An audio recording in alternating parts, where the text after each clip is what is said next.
नमस्कार, आर्या न्यूज देख रहे हैं आप। मैं हूं आपके साथ प्रियंका तिवारी। खबरों को विस्तार से जानेंगे। मुंबई से खबर है। मुंबई एयरपोर्ट पर कस्टम्स की बड़ी कार्रवाई सामने आई है। दरअसल कस्टम ने 61 किलो सोना जब्त किया है, जिसकी कुल कीमत 32 करोड़ रुपए बताई गई है। इस मामले में कुल 7 आरोपियों को गिरफ्तार किया गया है। बताया जा रहा है कि ये एक दिन में अब तक का सबसे बड़ा ऑपरेशन है।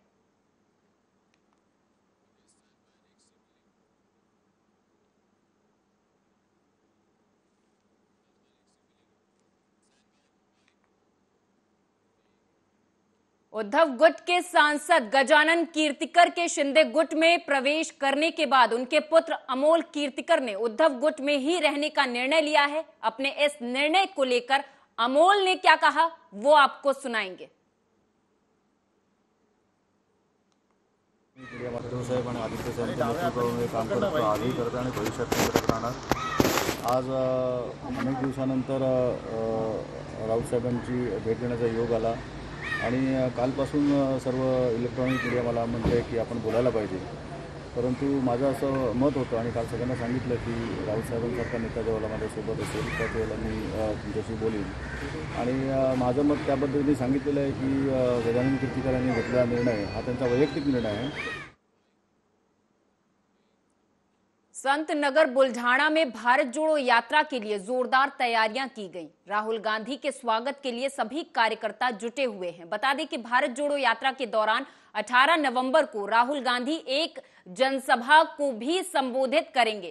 कांग्रेस की तैयारियों के बारे में प्रदेश कांग्रेस सचिव देवानंद पवार ने जानकारी दी है।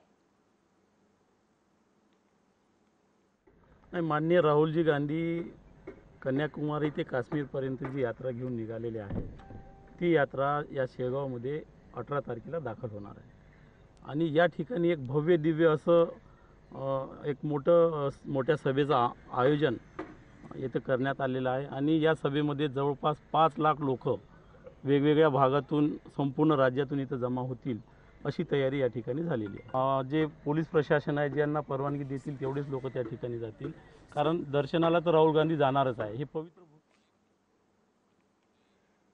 ठाणे जिले में एक पत्रकार सम्मेलन को संबोधित करते हुए आम आदमी पार्टी ने बताया कि आगामी ठाणे महानगर पालिका चुनाव में आम आदमी पार्टी भी अपने उम्मीदवार चुनाव मैदान में उतारेगी। सगळ्यांना सर्वप्रथम नमस्कार। आज प्रेस कॉन्फरन्स घेण्याचं कारण असं की आम्ही कमिटी डिक्लेअर केली आहे। तर आता ही जी कमिटी आमची आम आदमी पार्टीची आहे, ही प्रभाग समिती वाईज आम्ही डिक्लेअर केली आहे। ह्याच्यात प्रभाग समिती टोटल 9 आहेत, त्यातले आम्ही 8 डिक्लेअर केले फक्त दिवा सोडून। तर हे 8 प्रभाग अध्यक्ष आहेत आमचे, ते उपाध्यक्ष पण आहेत, त्याच्यात खजांची सचिव सर्व हे कमिटीमध्ये आहेत। दुसरं असं की ठाण्यामध्ये आज तुम्हाला सर्वांना दिसतंय की भ्रष्टाचार चालू आहे ठाण्यामध्ये आणि लोक त्रस्त आहेत। लोकांची जे गरजा आहेत ते पूर्ण होत नाही आहे। आरोग्य म्हटलं, तुमचं शिक्षण म्हटलं, वाहतूक TMT म्हटलं, पार्किंग, पाणी, रस्ते। जलगांव में मंत्री गुलाब राव पाटिल ने पत्रकारों से बात करते हुए कहा कि राजनीति में किसे किसके साथ रहना है, ये अधिकार सभी का व्यक्तिगत अधिकार है। प्रत्येकाचा हा व्यक्तिगत अधिकार आहे आणि आपण पाहिलं असेल की राजकारणामध्ये कोण कोणाबरोबर राहतं आणि कोण कोणाबरोबर राहत नाही। आपण पाहिले असेल की प्रत्येक ठिकाणी मुलगा कुठे वडील कुठे असे पक्षांमध्ये प्रत्येकजण वाटले जातात। काल गजानन कीर्तिकर हे शिवसेनेमध्ये आले, पण त्यांचे मुलगे उद्धव ठाकरेंच्या गटामध्ये आहे। साहजिक आहे, कुंभारे मॅडम तिकडे जर गेले असतील तर त्यांच्या फतेहपुर से अगली खबर है। बताते चले कि फतेहपुर जनपद के लोगों को नगर पालिका परिषद की ओर से बनवाए गए पार्क की रविवार को एक बड़ी सौगात मिली है। करोड़ों रुपए की लागत से बने नवनिर्मित पार्क का केंद्रीय मंत्री साध्वी निरंजन ज्योति ने लोकार्पण कर जनता को समर्पित किया। जिनके कारण मैं बीच में आ नहीं पा रही थी। मुझे स्वयं महीना हो जाता है तो लगता है कि बरसों बीत गए, मैं फतेहपुर नहीं गई हूँ। आज ये 2-3 काम है जिनको मैं अभी जनता के लिए सुपुर्द कर रही हूँ। देखिए, सरकार हम दोनों जगह बना रहे हैं। आपको याद होगा कि 2019 में भी लोग कह रहे थे भारतीय जनता पार्टी सरकार में नहीं आ पाएगी।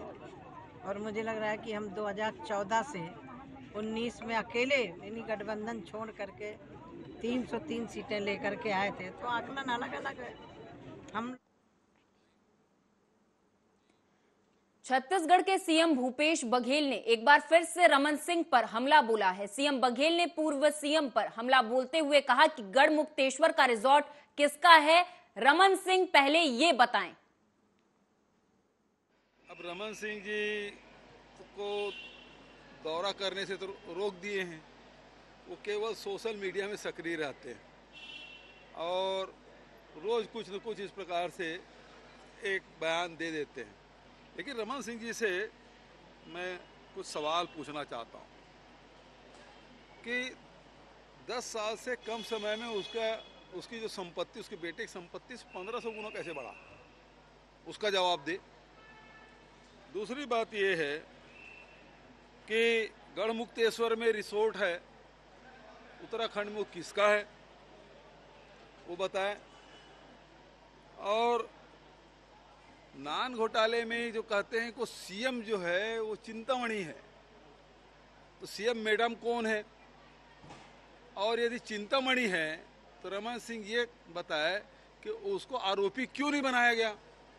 यदि सीएम सर का अर्थ चिंतामणि है तो उसे आरोपी क्यों नहीं बनाया गया, और उसके नाम से न्यायालय में जो दस्तावेज प्रस्तुत किया गया उसमें उसका उल्लेख क्यों नहीं है।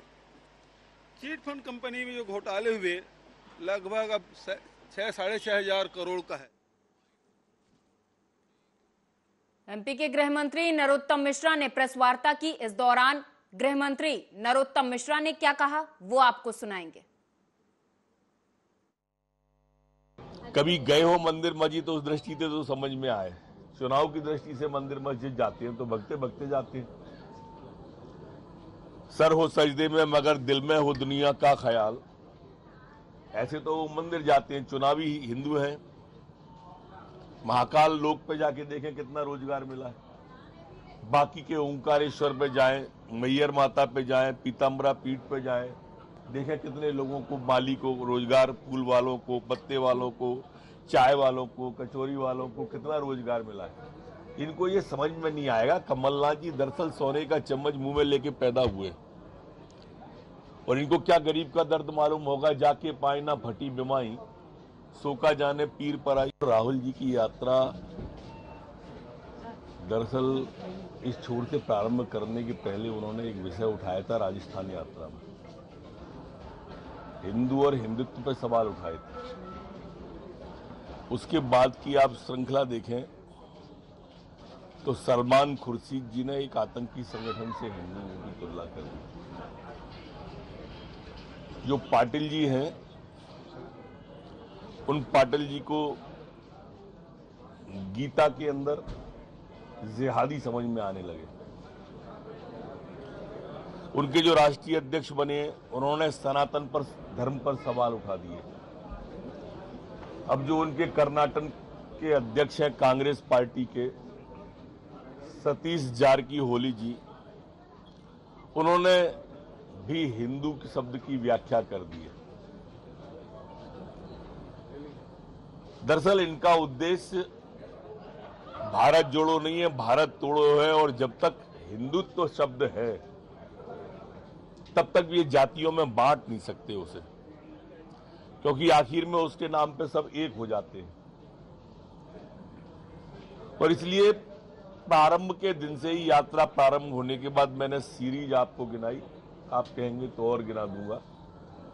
ये सिर्फ उसी में रहते हैं। मेरे को समझ में नहीं आता हिंदुत्व से क्या आपत्ति, और ज्यादा आपत्ति जिन लोगों को है वो पाकिस्तान जाके निवासरत क्यों नहीं हो जाते, वहां जाके रहें।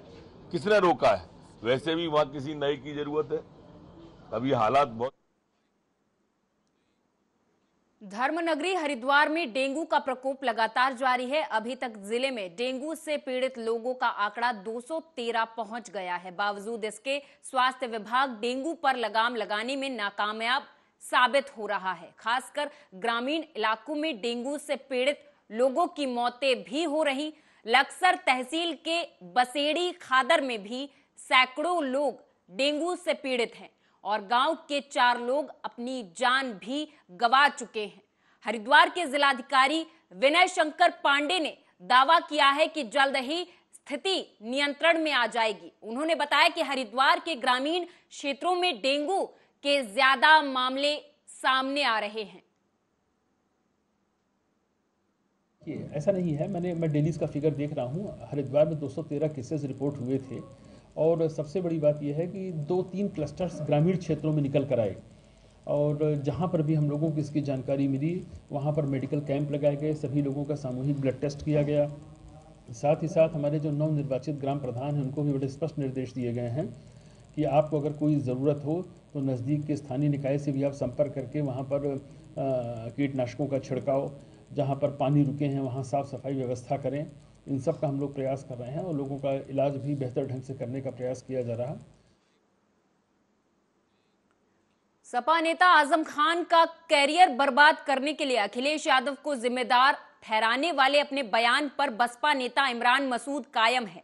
हरिद्वार दौरे पर रहे उत्तराखंड बसपा के नवनियुक्त प्रदेश प्रभारी इमरान मसूद ने मीडिया से बात करते हुए कहा कि आजम खान की बर्बादी में सबसे बड़ा हाथ सपा प्रमुख अखिलेश यादव का है।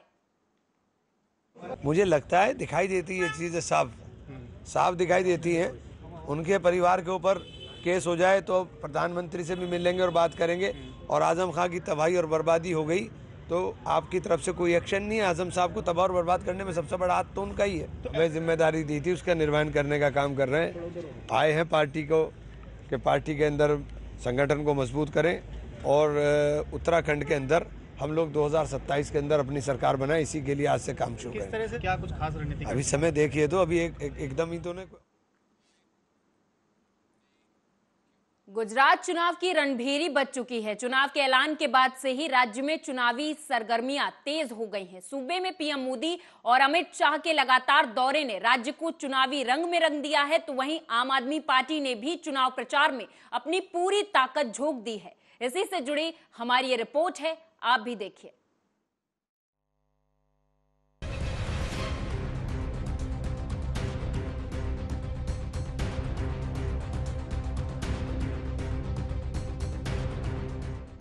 गुजरात विधानसभा का बिगुल बज चुका है। राज्य की कुल 182 सीटों के लिए 2 चरणों में वोट डाले जाएंगे। 1 दिसंबर को पहले चरण में राज्य की 89 सीटों पर चुनाव होंगे, तो वहीं 5 दिसंबर को दूसरे चरण में 93 सीटों पर मतदान होगा। पहले चरण में सौराष्ट्र कच्छ और दूसरे चरण में दक्षिण गुजरात में वोटिंग होगी और नतीजे 8 दिसंबर को जारी किए जाएंगे।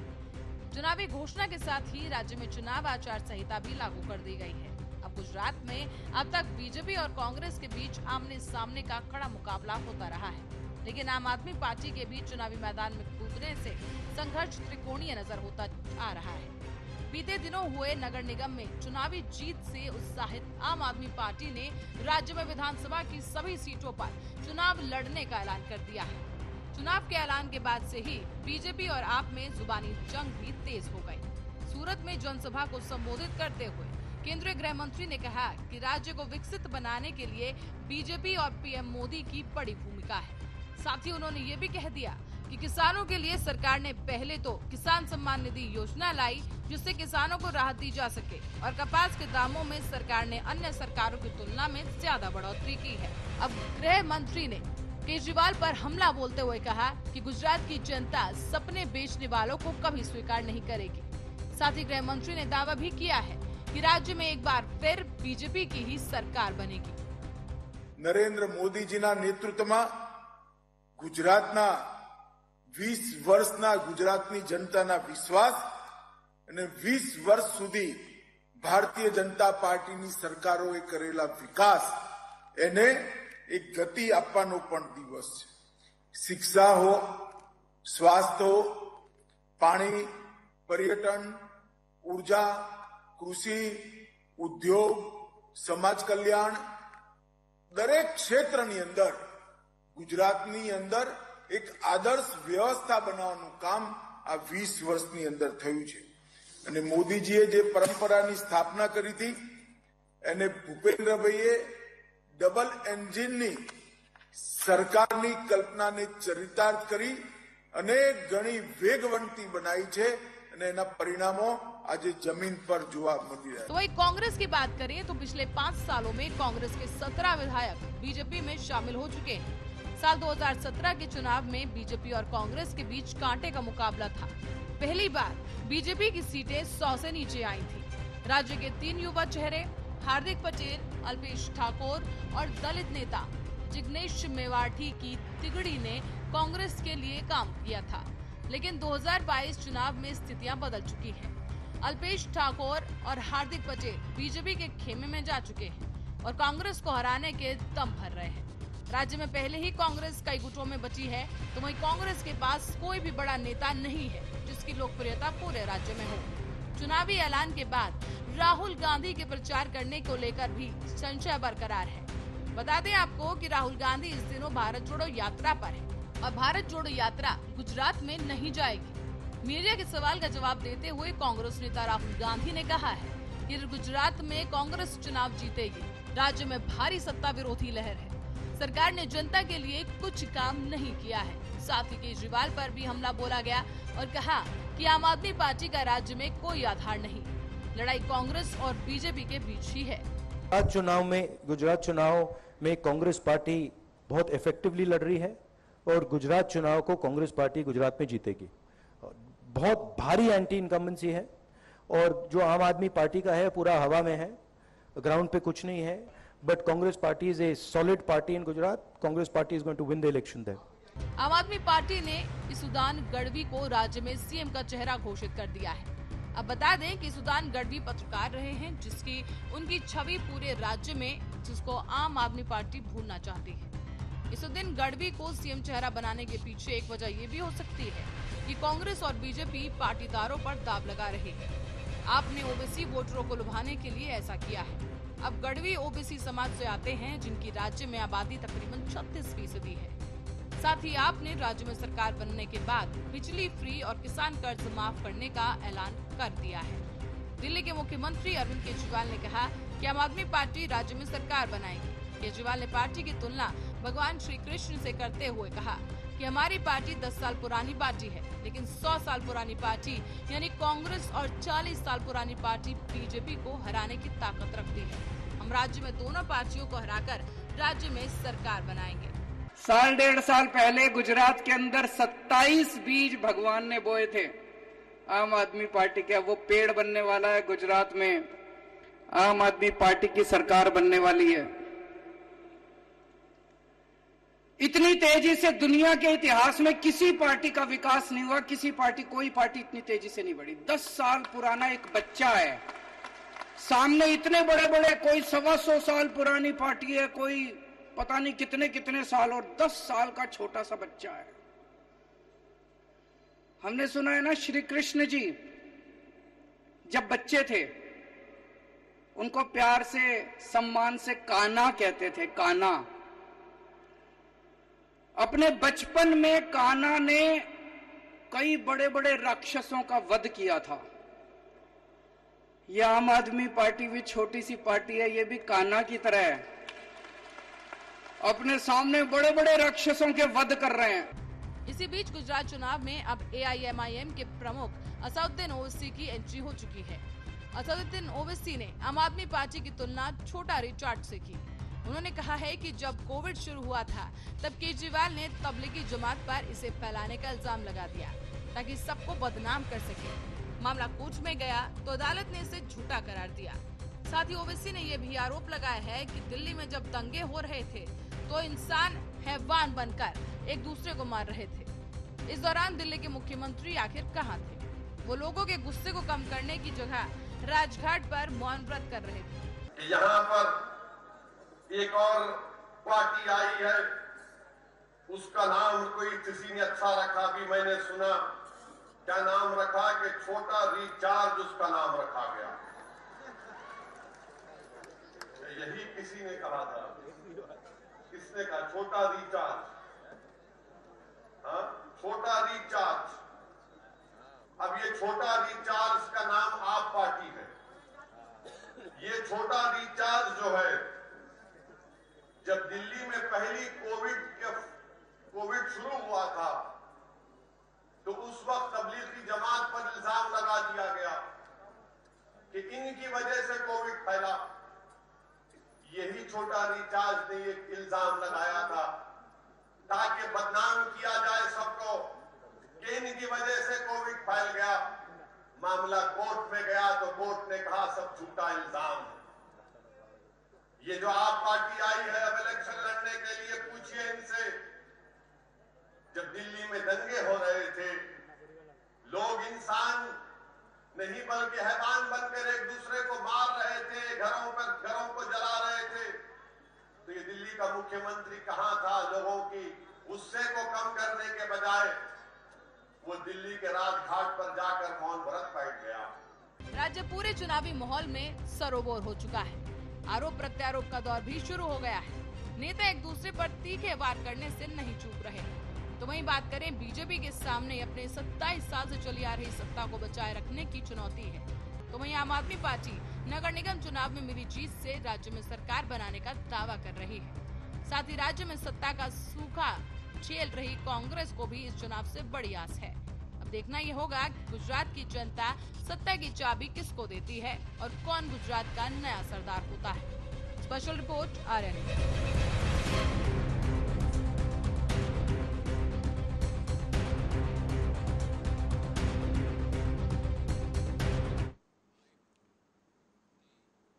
इसी के साथ इस बुलेटिन में मेरे साथ बस इतना ही। आप देखते रहें आर्या न्यूज।